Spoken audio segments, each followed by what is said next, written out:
સર્વથા તો વિહાય. એટલે ભાર બધો ભગવાનને સોંપી દેવો. ક્યાંક એક વખત ગામની અંદર કોઈ રાજાની સવારી નીકળી, ખૂબ સંગીત સાથે, આનંદ સાથે, નાચતા ગાતા, બહુ બધા ભક્તો જોડાયેલા, રાજ સેવકો પણ હતા. જ્યારે સવારી યાત્રા અડધે પહોંચી એટલે રસ્તામાં એક માજી માથે પોટલું મૂકીને જતા હતા અને રાજાની નજર પડી. એટલે સેવકોને આજ્ઞા કરી કે બાને આ રથમાં બેસાડી દો. દુબળા પાતળા છે, માથે ટોપલી પણ છે. સેવકોની આજ્ઞા થઈ. માજીએ બાએ ના પાડી કે રાજાની સાથે હું ક્યાં, મારો અધિકાર નહીં. પણ ભગવાન પ્રસન્ન થાય તો રાજાની બુદ્ધિમાં પણ આવું કંઈક સુજાડે, કોઈને કૃપા કરવાનું. અને રાજા અમે ભગવાનનો અંશ છે એટલે એનામાં એવો વિચાર આવવો જ જોઈએ. વહી રાજા કહેલાતા હૈ. રાજતે શોભતે ઇતિ રાજા. એના સત્કર્મથી, પ્રજાની સેવાથી રાજા શોભે. બાને બેસાડ્યા અંદર. રથ આગળ ચાલ્યો, પણ બાએ પોટલું પાછું માથા ઉપર જ રાખી મૂક્યું. સેવકોએ કહ્યું, હવે તમારે ક્યાં ઉપાડવું છે? હવે તો તમે રથમાં બેઠા છો. રાજા એટલે પ્રભુ તમારી સાથે છે, પોટલું હવે તો નીચે મૂકો. પણ મારી તમારી આ સ્થિતિ બા જેવી જ છે. આપણે બહાર લઈ જઈએ, ભગવાન સાથે હોય, એ જ ઉપાડનાર હોય. આપણા ભારને એ લઈ લે અને આભારની અપેક્ષા ન રાખે. તો આજે આ છઠ્ઠા દિવસનું પુષ્પ શ્રીમદ ભાગવતજીના ચરણ કમલમાં અર્પણ કરતા કથાને આગળ વધાવીએ અને વધારીએ. ગઈકાલે ગિરિરાજ પ્રભુ પધાર્યા. ભગવાને 7 વર્ષની ઉંમરમાં જ 7 દિવસ સુધી આ ગોવર્ધનને ધારણ કરેલું. અદ્ભુત લીલા કરી છે પ્રભુએ. બધાને ગોરસનો આનંદ વાનરોને, ગોવાળિયાઓને કરાવ્યો છે. ગોવાળિયાઓને એમ થયું કે ભગવાને ઉપાડ્યો છે, લાવો ને ભગવાનને કહીએ કે તમે થાક્યા હશો, અમે આપને સાથ આપીએ. ભગવાને કહ્યું કઈ વાંધો નહીં. પણ જેવી બધાએ લાઠી મૂકીને અને ભગવાને ટચલી આંગળી નીચે કરી તો બોલ્યા, કનૈયા હમ ભાર સહન નહીં કર सकते.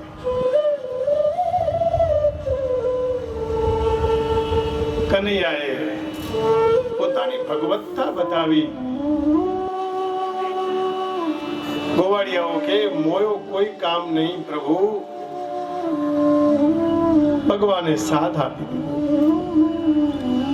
એટલે ગોવાળિયાઓએ કીધું, પ્રભુ જન્મો જન્મ આપનો સાથ રહે. અને કોઈ એવો મહાન વ્યક્તિ મળે તો એની પાસે કઈ નાની અમથી ચીજ ન મંગાય. કોઈ બાદશાહ મળે કે કોઈ રાજા મળે ને એમ કહી કે એકાદ બીડી આપો અથવા પડીકી આપો તો એ શોભે નહીં, લાજે. ભગવાન મળે, ભાગવતજી મળે પછી શું માંગવાનું? ભક્તિ માંગવાનું. ગોવાળિયાઓએ ભગવાનની પાસે ભક્તિ માંગી છે. અને એ મેં ભગવાનનું મહાત્મ્ય જાણી લીધું. પ્રભુના મહાત્મ્ય જાણવાથી પ્રેમ વધે. પહેલા દિવસે આપણે ભાગવતજીનું મહત્વ જાણેલું. કોઈને ઓળખતા ન હોય તો આપણને વંદન કરવાની ઈચ્છા ન થાય. પણ કોઈનામાં કઈ શક્તિ હોય, ભલે ને નાનો બાળક કેમ ન હોય, અને આપણને એમ લાગે કે નાના તો બહુ યોગ્ય છે, તો આપણું માથું નમી જાય. પરિચયથી પ્રીતિ વધતી હોય છે. આ બધા પરમાત્માના સ્વરૂપ છે. કોઈને પણ આપણે નાના ન ગણીએ. ઇન્દ્ર રાજા આવ્યો, ભગવાનની ક્ષમા માંગી. આમ તો ક સમયે વરસાદ વરસાવ્યો હતો. બે જણે ભગવાનની પરીક્ષા કરી અને ભગવાનને અમે ભગવાન છીએ પોતાની ભગવત્તા બતાવવા પ્રયત્ન કર્યો. એક બ્રહ્માજી અને બીજા ઇન્દ્ર. બ્રહ્માજી મોટા હતા એટલે એમને ઠપકો આપ્યો અને ઇન્દ્ર નાના હતા. ઇન્દ્રે ક્ષમા માંગી, એમને કહ્યું કે ફરી આવું ક્યારે ન થાય. સ્વીકારી લીધું. એ પોતાના સ્થાન ઉપર જતા રહ્યા. વ્રજવાસીઓ બધા પોતપોતાને ઘેર આવ્યા. ખૂબ આનંદ થઈ ગયો, પણ ભૂલ્યા નહીં કે કનૈયા તે પૂતનાને મારી નાખી, શકટ ભંજન કર્યું, ગાડી ઉડાઈ દી, તૃણાવતકો માર્યો, 7 કોસરો ગોવર્ધન દેખ્યો. તું નિશ્ચિત ભગવાન હૈ. ભગવાનને થયું કે જો ભગવાન તરીકે માનશે તો ગડબડ થઈ જશે. આપણા જીવનમાં પણ ઘણીવાર આવી ઘટનાઓ થતી હોય છે, પણ આપણે ઓળખી શકતા નથી. ઘણા વર્ષો પહેલાની વાત કરું. કથામાં પોતાની મહત્તા વધારવા નથી કહેતો, પણ બહુ વર્ષો પહેલા કેલિફોર્નિયાની અંદર હું અને મારા મોટા ભાઈ બંને એકલા જ. ઘરનું કોઈ નહીં એટલે હાથે રસોઈ બનાવવાની. ઘણીવાર કામ બહુ હોય મંદિરમાં અથવા તો ક્યાંક બહાર પૂજા હોય, સમય મળે નહીં એટલે રસોઈ બનાવવાની રહી ગઈ હોય. મોટા ભાઈ તો દૂધ અને ફળ ને એવું જ લે, પણ મને ભૂખ લાગે. 7 વાગે આરતી હોય એટલે મોટા ભાઈએ કીધું કે આ કનૈયાને હાથ જોડીને પ્રાર્થના કર, કંઈક વ્યવસ્થા કરશે. અને મેં ખરેખર એ સમયે ભગવાનને કીધું કે પ્રભુ कुछ व्यवस्था करो, पिज्जा नहीं खाना है, बर्गर हमें नहीं खाना है, कुछ आप व्यवस्था कर दीजिए. અને ખરેખર એ સમયે પંજાબી ત્યાં ઘણા બધા લોકો ભાવથી શનિવાર રવિવાર આવડી મોટી પૂરી અને એક જ પડીઓ, પાછો 3 પૂરી હતી અને એક પડીઓ ચણાનો, એ ત્યાં એમને પધરાવ્યો ઠાકોરજી. ભગવાન કેટલું ધ્યાન રાખે છે. પછી રોજ તો એવું ન કરાય, પણ વળી 15 દિવસે મહિને ક્યારેક કરતા તો ખરેખર કલાક રહીને જુઓ તો ત્યાં આપણે પ્રાર્થના ન કરી હોય અને એમને ત્યાં વ્યવસ્થા થઈ ગયેલી હોય. એટલે ભક્તિ અનુભવથી જ ભગવાનના પ્રત્યે સ્નેહ ઉત્પન્ન કરતી હોય છે. પણ ભગવાનને માટે ભગવાન પાસે આપણે આવી નાની તુચ્છ માંગણીઓ કરીએ એ યોગ્ય નથી. ઈશ્વર એના માટે નથી. આ તો એક જીવનનો અનુભવ. એકલા હતા અને કહ્યું કે ઠાકોરજી કુછ વ્યવસ્થા કરો. એ આપણને અનુભવ કરાવવા આવું કરે છે. પછી તો રોજ આપણે બનાવવું જ પડે. આપણને હાથ આપ્યા, પગ આપ્યા, વ્યવસ્થા આપી. ગોવાળિયાઓ પ્રસન્ન થયા કે તમે આખો ગોવર્ધન ઉપાડ્યો. ઇન્દ્રિયે પણ ભગવાનની સ્તુતિ કરી. ગોવર્ધનના મંત્રથી મને તાકાત આવી છે એવું ગોવાળિયાઓને ભગવાને કહ્યું. એટલે ભગવાનને પાછા એ પોતાના મિત્ર માનવા લાગ્યા. કાર્તિક શુક્લ 30 નોમ ઇન્દ્રએ વર્ષા કરેલી. કયો સમય? અને એ ઇન્દ્ર ભગવાનની પ્રાર્થના કરીને બોલ્યા, વિશુદ્ધ સત્વમ તવ ધામ શાંતમ તપોમયમ ધ્વસ્તરજસ્તમસ્કમ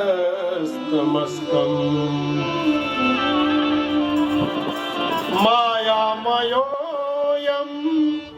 ગુણ સંપ્રવા ન વિદ્યતે તે ग्रहणानुबंधा। हे प्रभु, आप ही मेरे पिता हो, आप ही मेरे गुरु हो, जगत के मालिक आप ही हैं। आपने हम पर अनुग्रह किया, सब गैयाओं की रक्षा की आपने। आज से आपका नाम गोविंद।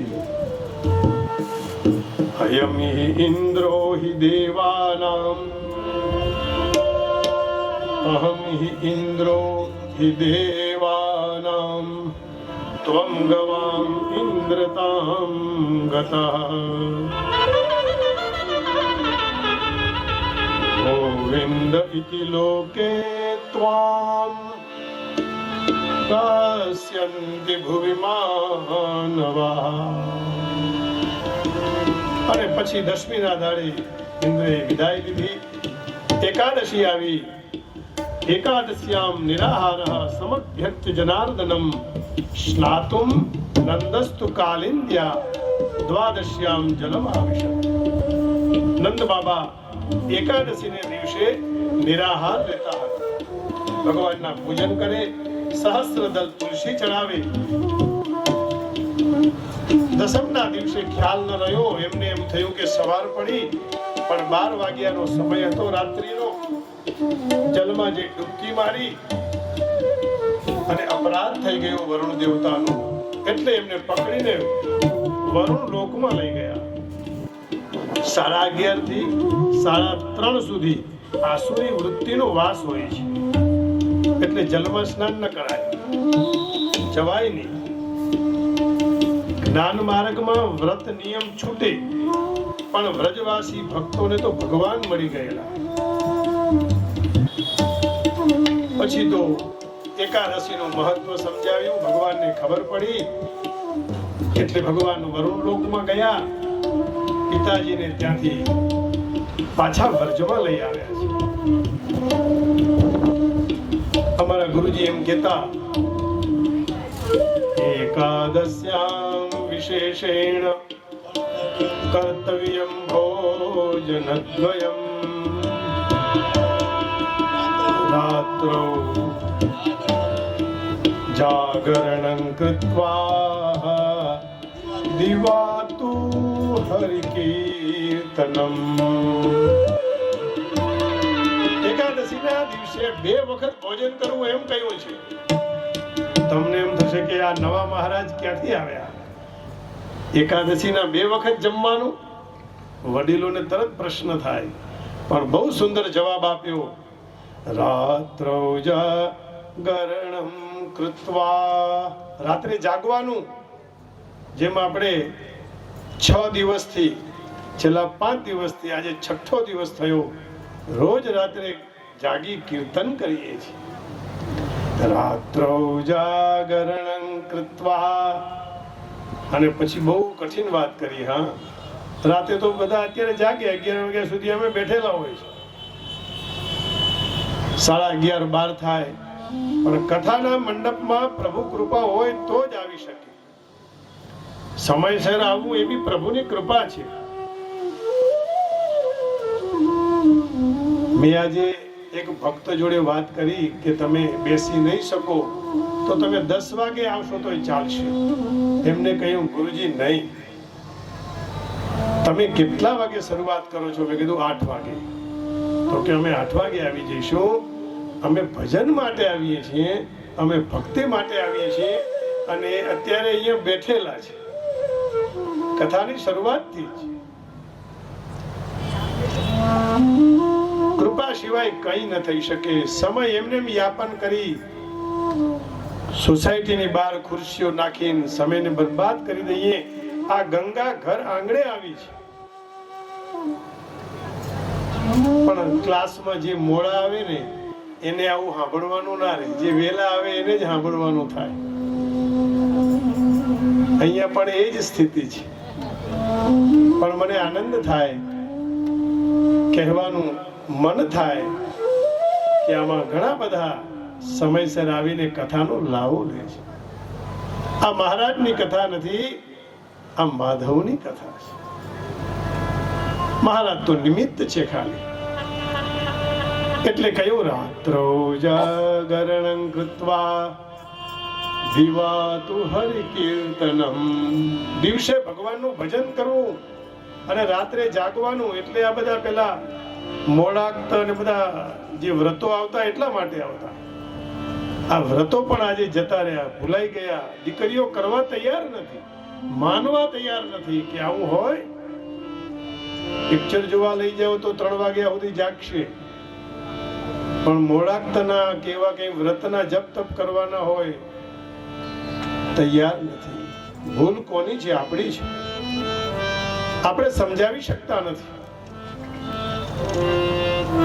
અને 11 એટલે 11 જાતના રસ ભગવાનને આપવાના. કયા? પંચ જ્ઞાનેન્દ્રિય, પંચ કર્મેન્દ્રિય અને 10મું મન. ક્રિકેટમાં પણ કંઈક 11 જણા જ હોય છે, હે ને? 12મો એક વિશેષ, એમાં 3 હોય છે. પેલી સ્ટીક, સત્વ રજ તમ, અને પાછો દડો એટલે મન. અને સંસાર રૂપી બેટ એ મનને એવું ફટાકા મારે, એને ક્યાંય જવું પડે, ચોગો વાગે, છગ્ગો વાગે, અને ક્યારેક હાથમાં પકડાઈ પણ જાય.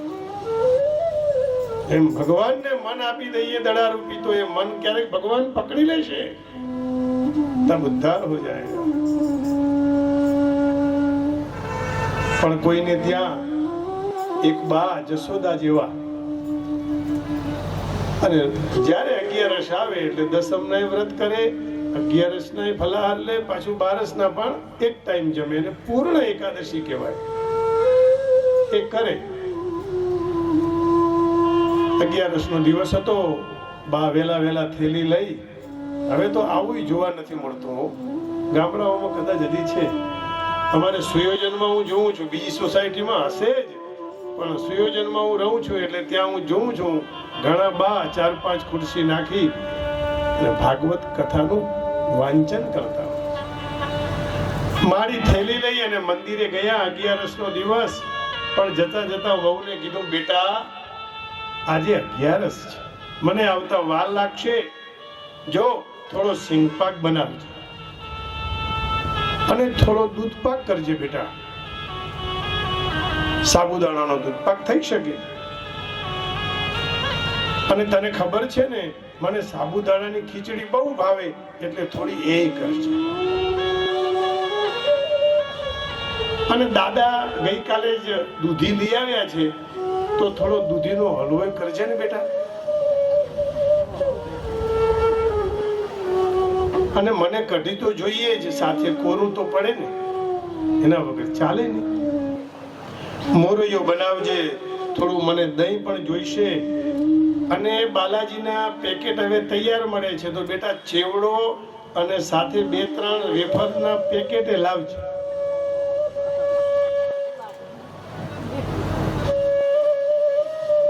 અને હું જ્યારથી લગ્ન કરીને આવી ત્યારથી મને કાજુ કતરી બહુ ભાવે, એટલે એ તો બેટા લાવવી જ પડે. અને આ બધાને સારી રીતે ખાવું હોય તો ચટણી જોઈએ. વહુ બચારી ભૂલી ગઈ કે બાપ માં રોટલી ને શાક જમી લ્યો, આ આટલું 12 વાગ્યા સુધીમાં તૈયાર નહીં થાય.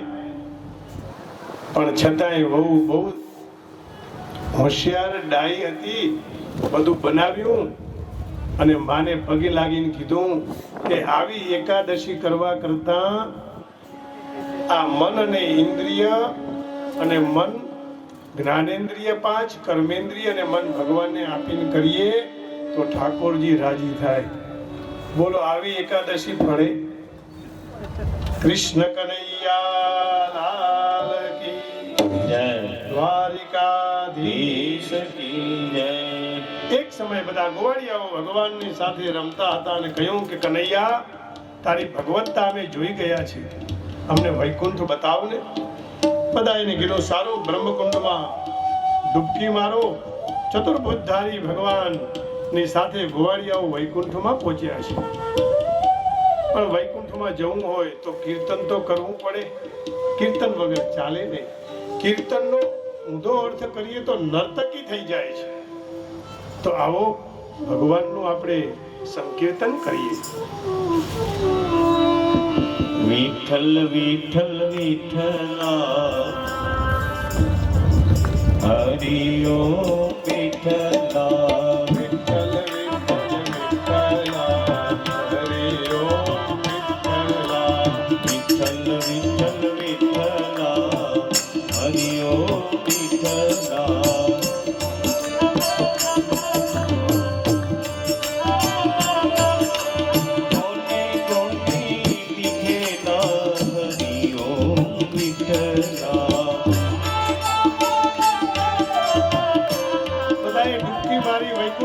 पहुंची गया. घोड़ियों चकाचौंध हो गए कि ये क्या है, कहां आ गए हम. અને બધા કહેવા માંડ્યા જય શ્રી કૃષ્ણ જય શ્રી કૃષ્ણ. ત્યાં કને બધા દૂતોએ કીધું ભગવાનના સેવકોએ મૌનમ આસ્તમ, મૌન રહો, ये तो वैकुंठ है.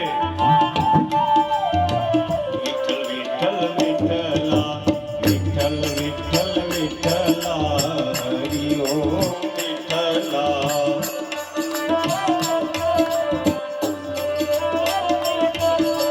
કોને કોને વિઠ્ઠલા હરિ ઓમ વિઠ્ઠલા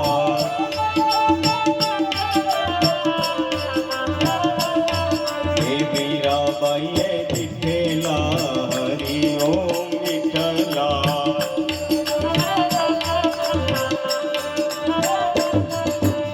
દેવાર માયા વેલા હરિ ઓમ વિઠ્ઠલા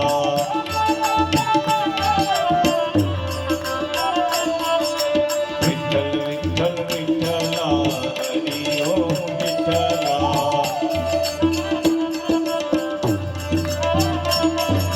વિઠ્ઠલ વિઠ્ઠલ વિઠ્ઠલા હરિ ઓમ વિઠ્ઠલા વિઠ્ઠલ વિઠ્ઠલા હરિ ઓમ વિઠ્ઠલા મૌનમ આસ્તમ.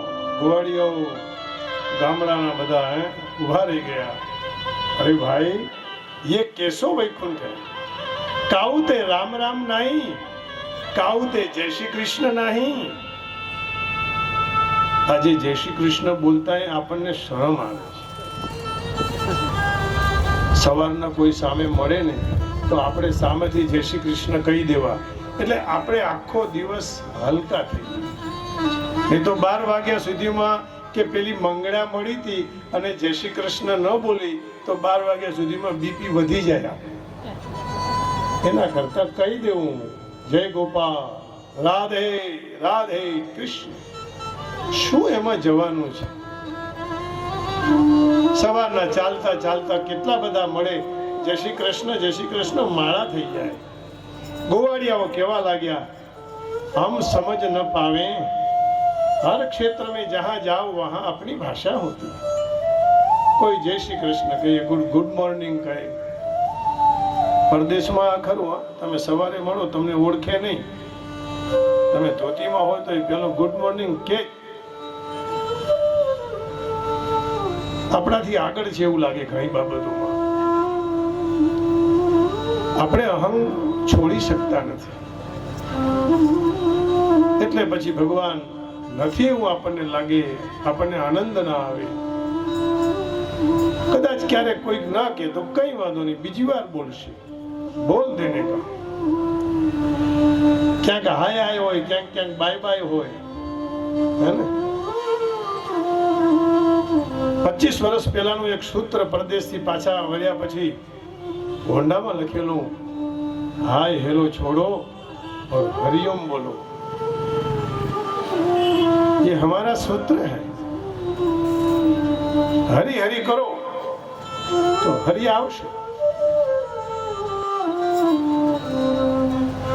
ત્યાં બધા ગોવાળિયાઓએ સિંહાસન ઉપર દેવતાઓને જોયા, પગે લાગવા ગયા તો આગળના ભાગમાં દોરી બધી બાંધેલી સોનાની, હીરા માણેક, કે દૂર છે દર્શન કરો. ગોવાળિયાઓ કે કનૈયા, થોડું વૈકુંઠ હમે ના ભાવે, અમને તો વ્રજ ગમે. અને એ વ્રજની અંદર તું અમારી સાથે કબડ્ડી પણ રમે, અમે કહીએ ત્યાં તું બેસી જાય, અમારી સાથે જમવા બેસે અને આ 4-4, 5-5 મુખના દેવતાઓ, 8-8 હાથવાળા દેવતાઓ, અને ત્યાં આ વૈકુંઠમાં ચૂપ રહેવાનું અમને નથી ગમતું. ફરી તું અમને ત્યાં લઈ જા. એ મારું વનરાવણ શહેરું એ વૈકુંઠ નહીં રે આવું રે મારું વનરાવણ શહેરું વૈકુંઠ નહીં રે આવું નહીં આવું નંદની નાલ રે વૈકુંઠ નહીં રે આવું રે મારું વનરાવણ શહેરું રે વૈકુંઠ નહીં રે આવું. બધા ગોવાળિયાઓ ભગવાનને લપટાઈ ગયા અને રામ રામ કીધું. ત્યાં ડૂબકીથી મારીની બહાર જોયું ત્યાં તો પાછા બ્રહ્મકુંડમાં આવી ગયા. એ સિને રે મુમાં બેઠા ગમગજો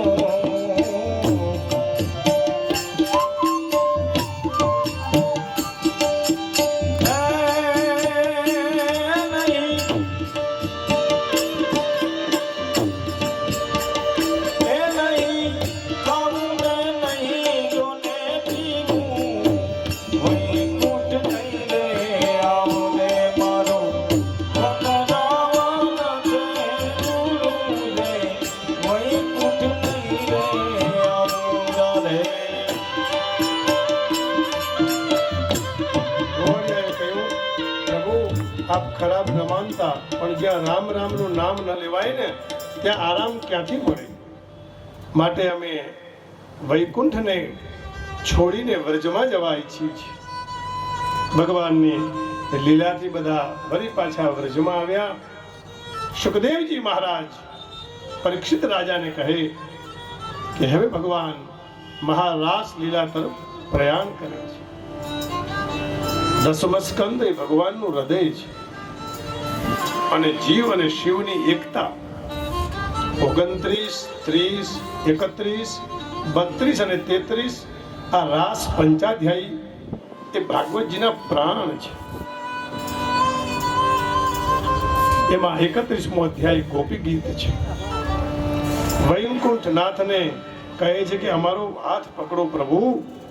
ગોપી ગીત એ ભાગવતજીનું શિખર છે. આ રાસ રમાશે એ સામાન્ય રાત્રિ નથી. ભગવાન કૃષ્ણ ગીતામાં કહ્યું, યા નિશા સર્વભૂતાનામ તસ્યામ જાગૃતિ સંયમી યસ્યામ જાગૃતિ ભૂતાની સા નિશા પશ્યતો મુને. જ્યારે સંસાર સૂઈ જાય ત્યારે ઋષિઓ અને મુનિઓ જાગે અને ભગવાનને યાદ કરે છે. એવી આ રાત્રિ છે. આ ભગવાનમાં મોહ થવાની રાત્રિ છે. સરળતા એટલે રામનો પરિચય અને વક્રતા એટલે ભગવાન કૃષ્ણનો પરિચય. અને પછી તો વેણુ વાગવા લાગે છે. ગોપી એટલે અંતઃકરણની વૃત્તિ. અનાહતના રામ અને કામ એક સાથે રહી જ ન શકે. રવિ અને રજની પણ એક સાથે ન રહી શકે. આ અલૌકિક પ્રેમ છે. શ્રુતિ ગોપીઓ, ઋષિ રૂપા ગોપીઓ, દેવ રૂપા ગોપીઓ, સ્વયં સિદ્ધા ગોપીઓ બધી તૈયાર થઈ ગઈ છે. ભગવાન પિતા રાત્રિ શરદોત્ફુલ્લ મલ્લિકા વિક્ષ્યરન્તુમ મનશ્ચક્રે યોગમાયા ઉપાશ્રિતા. શરદ પૂર્ણિમાની રાત્રિ મલ્લિકાદિક પુષ્પો વિભૂષિત થયા છે. ચાંદનીની શોભા છે. વ્રજ વામાઓમાં સંકલ્પ ઉઠ્યો છે, વિકલ્પ નથી. ભગવાનને મળવાની આતુરતા છે. અને જેવી બંસી વાગી એવી બધી ગોપીઓ ખેંચાઈને ભગવાન